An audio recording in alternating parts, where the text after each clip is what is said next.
Bapak Ibu Saudara yang dikasihi oleh Tuhan kita Yesus Kristus, pada hari ini tepatnya tanggal 1 Oktober minggu genap sehingga awal bulan, kita melaksanakan ibadah sekaligus juga perjamuan kudus. Oleh sebab itu, satu bagian firman Allah yang akan mengantar kita masuk ke dalam satu perjamuan kudus pada hari ini, yang terambil dari Injil Matius pasal yang ke-26 ayat 26 sampai ayat yang ke-29. Kita buka bersama-sama dari kitab Injil Matius pasal 26 ayat 26 sampai ayat 29. Kita akan membaca secara bergantian. Saya membaca ayat yang ke-26, Bapak Ibu Saudara-saudara yang dikasihi Tuhan baca ayat 27. Demikian sampai ayat 29. Ayat 26 saya baca. Dan ketika mereka sedang makan, Yesus mengambil roti, mengucap berkat, memecah-mecahkannya, lalu memberikannya kepada murid-muridnya dan berkata, "Ambillah, makanlah, inilah tubuhku."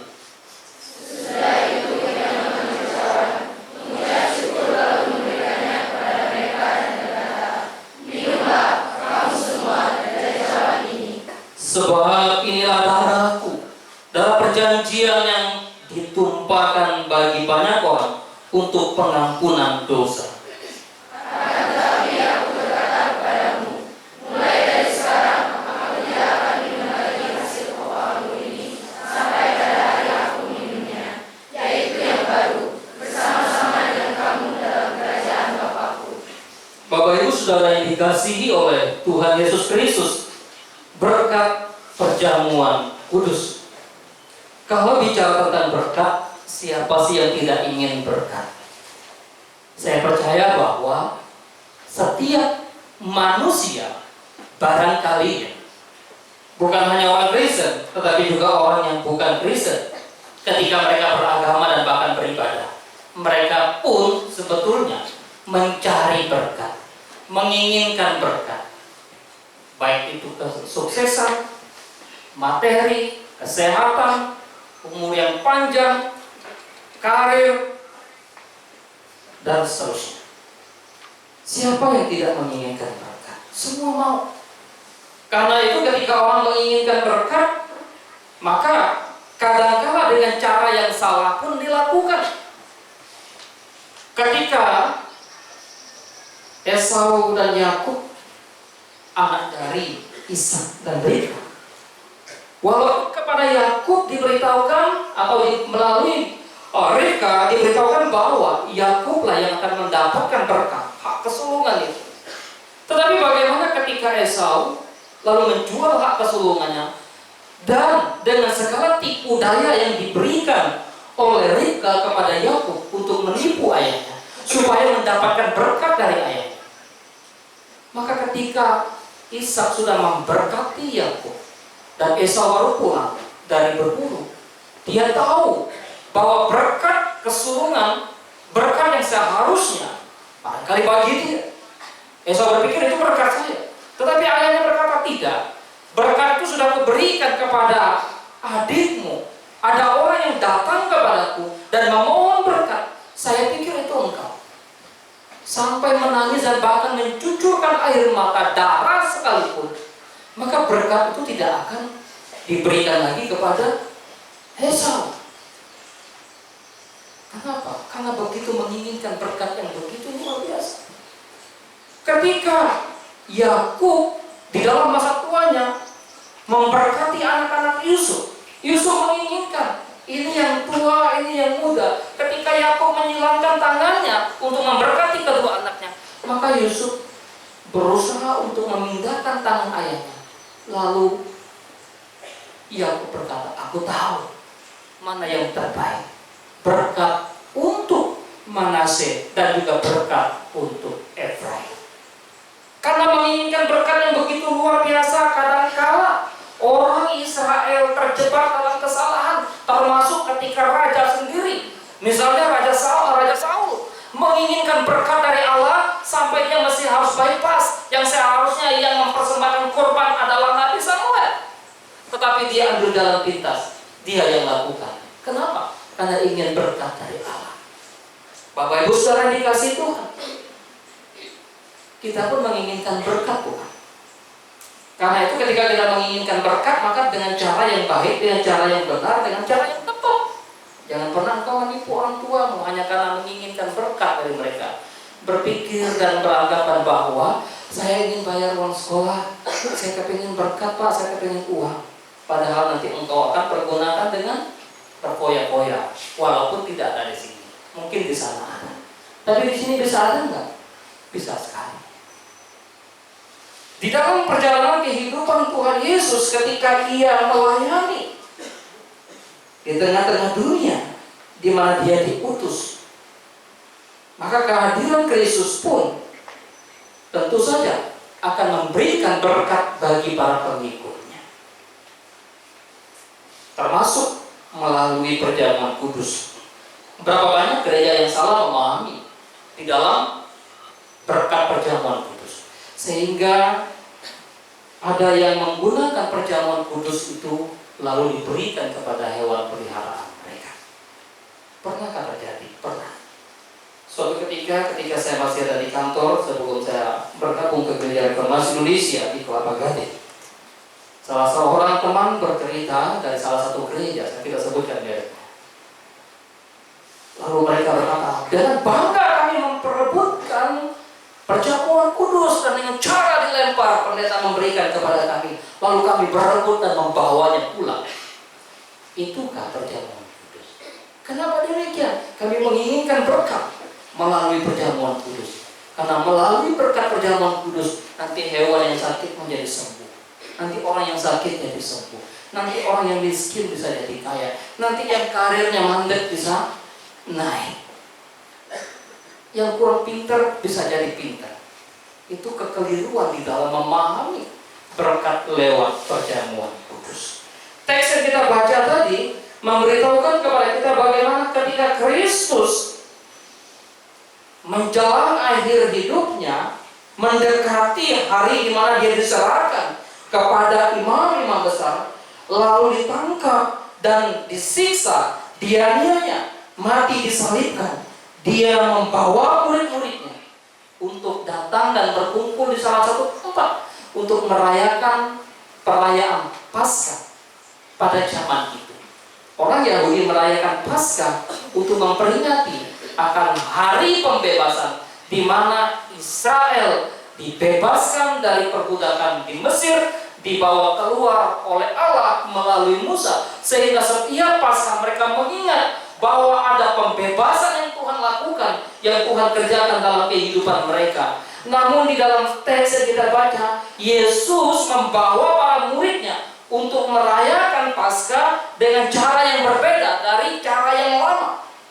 Tatkala Dia mengatakan kepada para muridnya, memerintahkan kepada mereka untuk mengambil roti dan juga cawan, Dia sedang menunjuk kepada peristiwa di mana Dia mengorbankan diri untuk pengampunan dosa manusia, untuk keselamatan manusia. Karena itu apa yang menjadi berkat dari perjamuan kudus? Ketika kita melihat bagian ini, maka yang pertama adalah berkat dari perjamuan kudus adalah bagaimana manusia berdosa, orang yang seharusnya binasa, orang yang seharusnya mengalami siksaan yang kekal di dalam api yang membara dan bahkan menghanguskan mereka, memiliki satu kehidupan yang kekal. Maka berkat dari pengorbanan Kristus, dari tubuh Kristus yang diserahkan, darah yang dicurahkan, itu membawa satu dampak bagi kehidupan yang kekal kepada mereka yang percaya dan menerima Dia sebagai Tuhan dan Juru Selamat. Oleh sebab itu dalam bagian lain, Injil Yohanes secara khusus, kalau kita membaca Injil Yohanes pasal yang ke-6, itu pun sebetulnya kisah di mana menjelang Paskah, lalu para murid dan juga orang banyak datang mengerumuni Yesus. Mereka mendapatkan makanan karena Yesus melakukan mujizat. Mereka mendapatkan makanan lalu mereka kenyang. Ketika mereka sudah kenyang, lalu makanan mereka habis dan mereka mengikut Yesus. Lalu Yesus berbicara kepada mereka dan mengatakan, "Akulah roti hidup yang turun dari surga. Nenek moyangmu makan mana? Allah yang memberikan kepada mereka. Tetapi mereka akan binasa, mereka akan lapar, mereka akan haus, mereka akan mengalami yang namanya kelaparan. Tetapi akulah roti yang hidup, roti hidup yang turun dari surga, dan barang siapa makan dagingku dan minum darahku, maka ia akan memiliki hidup yang kekal." Di dalam Yohanes pasal 6 itu pun Yesus sedang mengacu kepada satu peristiwa di mana dia mengorbankan diri di atas kayu salib untuk menyerahkan tubuhnya, untuk dicabik, untuk dipecahkan, untuk disiksa, dan bahkan darahnya yang tertumpah di sana. Maka Yesus mengatakan, "Barang siapa makan tubuhku dan minum darahku, ia tidak akan binasa. Ia tidak akan mati, ia tidak akan mengalami siksaan yang kekal, ia tidak akan mengalami maut, tetapi mendapatkan satu kehidupan yang kekal." Bapak Ibu Saudara yang dikasihi oleh Tuhan, manusia berdosa sehingga konsekuensinya adalah kebinasaan yang kekal, kematian. Siapa yang bisa menyelamatkan diri? Tidak ada cara manusia bisa menyelamatkan diri. Dengan cara mengorbankan hewan juga nggak bisa. Dengan cara mengorbankan diri nggak bisa. Dengan cara mengorbankan sesama nggak bisa. Karena itu ketika Paulus berbicara, kalau bisa aku mengorbankan tubuhku menjadi korban yang dibakar, mencurahkan darahku untuk keselamatan bangsaku Israel, aku pun mau. Tetapi aku nggak bisa. Bersyukur kepada Allah lewat pengorbanan Kristus, lewat perjamuan kudus, yaitu yang mengacu pada pengorbanan Kristus di kayu salib. Kita umat Tuhan mengalami kehidupan yang kekal. Ketika banyak orang sedang berpikir bagaimana nasib kehidupan mereka, adakah mereka di kehidupan yang kekal ataukah mereka di kematian yang kekal? Namun bersyukur pada Allah, di dalam Kristus Yesus Tuhan kita umatnya menerima anugerah kekal.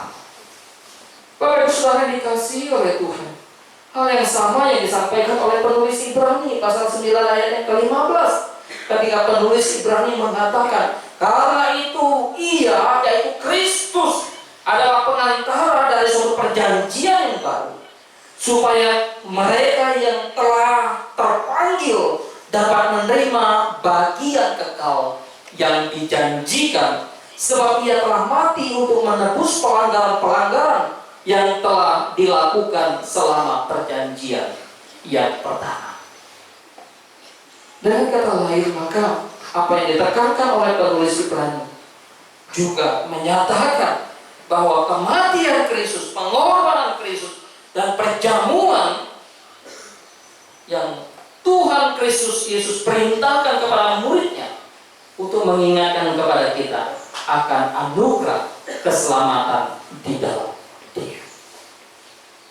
Hal yang kedua yang bisa kita lihat dari berkat perjamuan kudus adalah bicara tentang pengampunan dosa.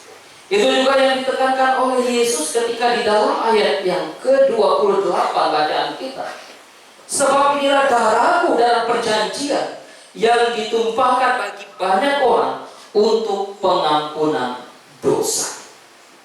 Dosa merupakan sesuatu yang sangat mematikan. Bagaimana cara manusia untuk keluar dari solusi dosa itu? Apakah dengan membayar kepuluhan? Apakah dengan memberikan persembahan? Ataukah dengan melakukan aktivitas-aktivitas agamawi lalu mereka diselamatkan, dibebaskan dari dosa? Tentu tidak, bukan. Di dalam perjanjian lama, hukum perintah telah diberikan, tetapi kepada mereka dikatakan bahwa tidak satu pun dari umat di perjanjian lama juga yang sanggup mengeluarkan diri mereka dari dosa Termasuk ketika Paulus sebelum ia bertobat, maka ia begitu berjerih payah, berjerih lelah dengan sekuat tenaga untuk membela agamanya, membela Tauratnya, membela hukum Allah. Namun di dalam perjalanannya tetap ia menyadari pada akhirnya ia melakukan hal yang salah di hadapan Allah. Bahkan dengan cara membunuh para murid Yesus. Berkat perjamuan kudus adalah bagaimana pengampunan dosa diberikan kepada mereka yang mengalami satu anugerah Allah lewat pengorbanan Kristus. Di dalam tulisan Ibrani juga masih menegaskan bagaimana Ibrani pasal yang ke-9 ayat 14 dan juga 10 ayat yang 10 demikian firman Tuhan. Betapa lebihnya darah Kristus yang oleh roh yang kekal telah mempersembahkan dirinya sendiri kepada Allah sebagai persembahan yang tak bercacat, akan menyucikan hati nurani kita dari perbuatan yang sia-sia, supaya kita dapat beribadah kepada Allah yang hidup. Pasal 10 ayat 10. Dan karena kehendaknya inilah kita telah dikuduskan satu kali untuk selama-lamanya oleh persembahan tubuh Yesus Kristus.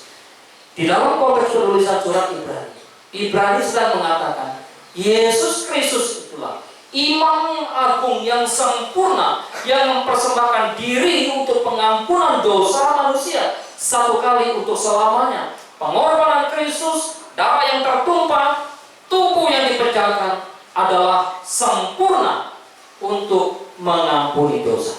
Sehingga tidak ada cara lain lagi. Apakah untuk pengampunan dosa kalau perlu dengan satu perbuatan baik? Tidak. Apakah pengampunan dosa perlu dengan aktivitas agama? Tidak. Apakah pengampunan dosa perlu dilakukan dengan banyaknya jam pelayanan? Juga tidak. Pengampunan dosa, penyucian hati nurani dikerjakan oleh Kristus Yesus lewat pengorbanannya, lewat darahnya yang tertumpah, dan bahkan lewat firman yang diberikan. Karena itu penting bagi saudara dan saya, kita semua, untuk membaca firman Tuhan. Lewat firman, maka kita dituntun, dikuatkan, diteguhkan untuk hidup sebagai umat Allah. Karena itu darah Kristus, tubuh Kristus memiliki dampak yang begitu luar biasa untuk pengampunan dosamu dan pengampunan dosamu, untuk pengampunan dosa kita. Manusia ini manusia berdosa. Setiap hari tidak ada yang tidak berdosa. Bahkan ketika kita sudah menerima Kristus sebagai Tuhan dan Juru Selamat kita masih berpikiran yang jahat terhadap teman bukan. Kita masih suka tipu-tipu, kita masih suka bohong-bohong, kita masih suka barangkali tidak semua mengambil apa yang menjadi bukan hak milik kita, mencuri apa yang bukan seharusnya untuk diambil. Oleh sebab itu maka di kesempatan di perjamuan kudus, mari kita merenungkan betapa Kristus Yesus menyatakan pengampunan bagi dosa-dosa kita. Bapak Ibu Saudara dikasihi oleh Tuhan, maka berkat yang ketiga dari perjamuan kudus adalah adanya satu persekutuan. Persekutuan.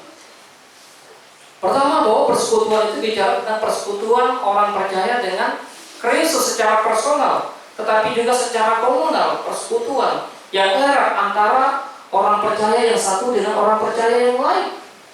Maka di dalam Yohanes pasal yang ke-6 ayat yang ke-56, apa yang dikatakan di sana? Barang siapa makan dagingku dan minum darahku, ia tinggal di dalam aku dan aku di dalam dia.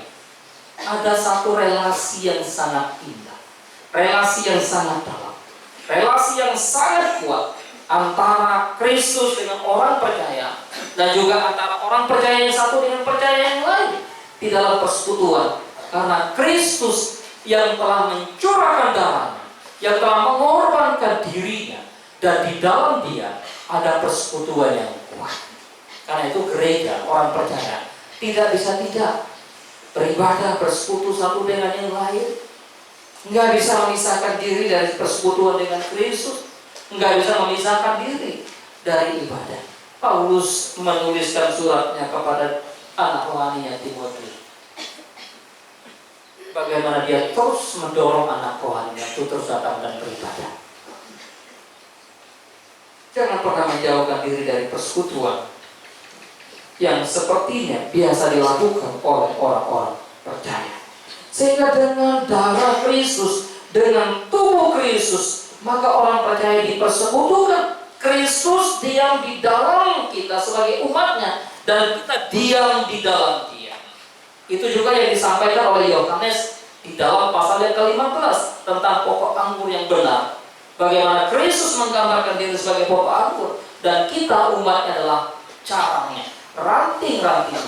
Dan tanpa melekat pada pokok anggur yang benar, kita tidak mungkin mengalami berkat Tuhan di sana, mengalami pemeliharaan Tuhan. Nggak mungkin kita bisa berbuah. Itu yang Yohanes katakan. Karena itu bersyukurlah kepada Tuhan, bagaimana di dalam Dia kita dipersekutukan satu dengan yang lain. Persekutuan sebagai umat Tuhan tidak memandang engkau kaya atau engkau miskin, engkau pintar atau engkau bodoh, engkau punya pendidikan atau engkau tidak punya pendidikan, engkau apapun. Maka gereja tidak boleh membuat satu tembok sehingga orang lain kemudian tidak bisa masuk. Nggak bisa. Hal yang pernah dialami oleh Mahatma Gandhi ketika orang kulit putih menolak dia sebagai orang yang kemudian mau datang untuk beribadah. Lalu melihat kenapa ini orang beda, ini orang India beda, sehingga dia merasa terasing dan terkucilkan.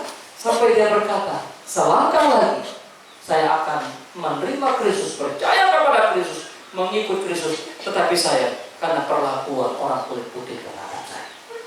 Oleh sebab itu, sebagai orang percaya, bagaimana kita sebagai tubuh Kristus bersekutu satu dengan yang lain. Mau kau hitam, mau kau putih, mau rambutmu lurus, mau rambutmu keriting, mau kau pendek, mau kau rendah, mau kau tinggi. Maka sebagai tubuh Kristus yang bersekutu, bersatu, beribadah bersama-sama. Jangan pernah hina sesama di dalam persekutuan.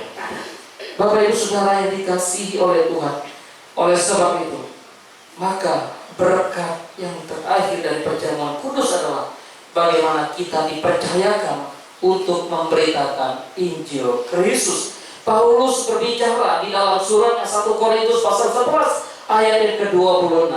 Sebab setiap kali kamu makan roti dan minum cawan ini, kamu memberitakan kematian Tuhan sampai Ia datang.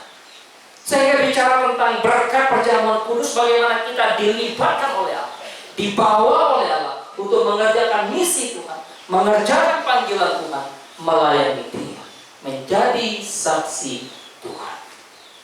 Bukannya kemudian bersyukur kita diberkati Tuhan dengan kekayaan, kelimpahan, dengan kepintaran, dengan segala kemampuan yang ada, tapi kita tidak pernah mau keluar menjadi dampak bagi orang lain, menjadi berkat bagi orang lain.